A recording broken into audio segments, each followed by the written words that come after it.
Che cazzo?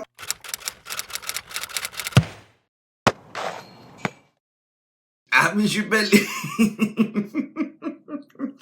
cioè questo mi sembra il modo di svegliarsi per uno che sta ancora insomma con i vestiti di ieri, che posso io da coccare, un macello. Scaricate OneFootball perché mi sembra evidente che è la cosa migliore da fare, no? Ti svegli, apri, dopodiché mi arrivano anche messaggi privati dagli amici, tra l'altro amici che devo ringraziare per l'infinito supporto continuo. Lino Bailo mi offre un altro caffè, grazie mille amico, non so più cosa dire, poi continueranno gli shout out fino in vita natural durante.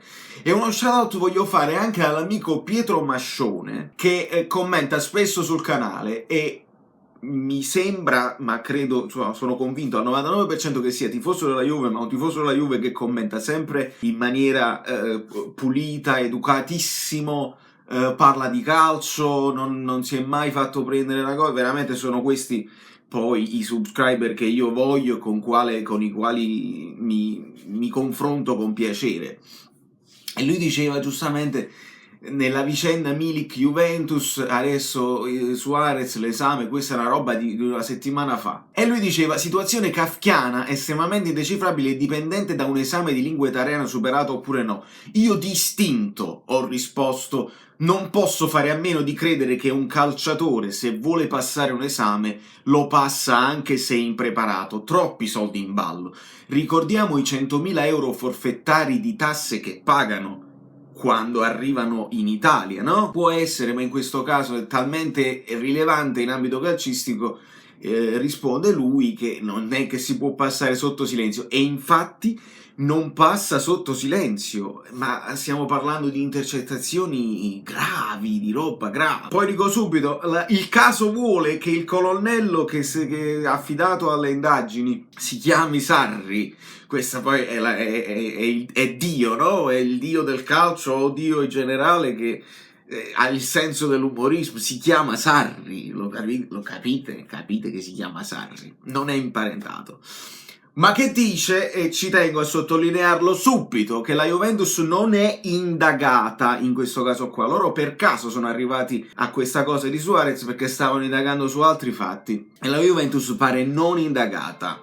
Ok, quindi mettiamo subito i puntini sugli i. Ora però noi dobbiamo dire, ma se la Juventus non è indagata, chi altro aveva intenzione di fargli prendere questa cittadinanza italiana a breve giro, in fretta e furia, anche se impreparato?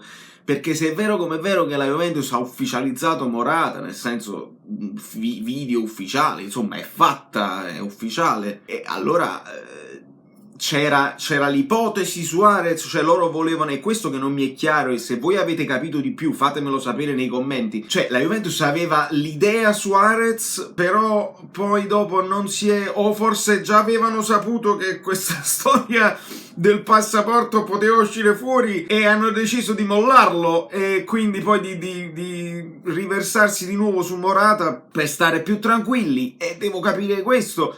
O altrimenti un'altra squadra qualsiasi europea, perché è vero che con il passaporto italiano lui diventa tesserabile da comunitario e europeo, quindi non occupa una casella in qualsiasi altra squadra europea. Però poi si è parlato adesso dell'Atletico Madrid, quindi non so se loro avevano questa esigenza e non era più facile fare un passaporto spagnolo. No, perché evidentemente avendo la moglie il passaporto italiano, qualche parentela italiana, era burocraticamente forse più facile farlo fare quello di italiano, ma parliamo di una cosa che lui non sapeva, non sa parlare una parola, non spiccica una parola, e vediamo le intercettazioni, le vediamo qua, non dovrebbe, ma 10 milioni a stagione non glielo puoi far saltare, come dice, metti tutti e tre, ho sentito la linea è quella, è gatta da pelare, quello non spiccica una parola, simulazione, fagli scegliere due, ma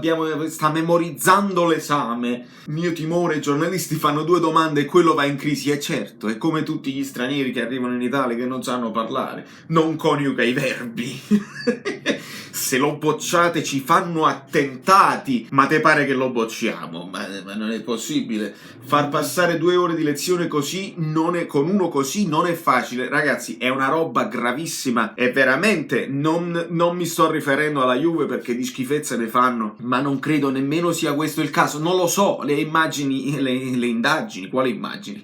Le indagini dovranno andare avanti e noi commenteremo quando si saprà la certezza. È inutile fare illazioni in questo momento e dire sono loro, sono sempre i ladri, scorretti e disonesti. Sì, molto spesso ci siamo dovuti trovare a dire questo. Questo non è ancora il caso. Dice che la Juventus non è indagata. Il buon Sarri lo dice. Tra l'altro io volevo fare un video su Sarri, ma un video di quelli belli, un video quasi nostalgico, perché adesso che è finita la cosa con la Juventus si può guardare indietro il Napoli bellissimo di Sarri. Però è vero anche che possiamo guardare in avanti, non lo so se lo farò, possiamo guardare in avanti verso il nuovo Napoli, no? Fatto un pochino più di roba fresca, quella roba bellissima di quella formazione che sapevamo a memoria, con Hamsik, Jorginho, Allan, Isai, Gulam, Albiol, Koulibaly, Reina, Callecon, Insigne e poi la punta che poteva essere Higuain, poteva essere Mertens. È una roba che non tornerà più. Ci siamo divertiti, ci siamo arricreati la palla, ma non tornerà più. Dobbiamo guardare in avanti con formazioni che non si possono imparare a memoria perché 5 cambi, perché turnover. Va bene così, magari ci possiamo divertire anche di più. Video breve da New York, Valerio Fluido è tutto, è presto al mattino, io mi devo ancora svegliare, se usciranno altre notizie ne parleremo, e se ci saranno delle novità proprio su questa notizia ne parliamo a livello di commenti. Non penso che posso fare un altro video al riguardo, sarebbe una roba assurda. Da New York, Valerio Fluido è tutto, l'ho detto? Mi pare che l'ho detto. Amici bellini, vi siete iscritti al canale? Lasciate il like. Se non vi siete iscritti al canale siete completamente pazzi. E se arriviamo a 5.000 iscritti io poi vi faccio un regalo. Estrazione a sorte, si chiama giveaway, da Brooklyn. Saverio Solido, non mi ricordo.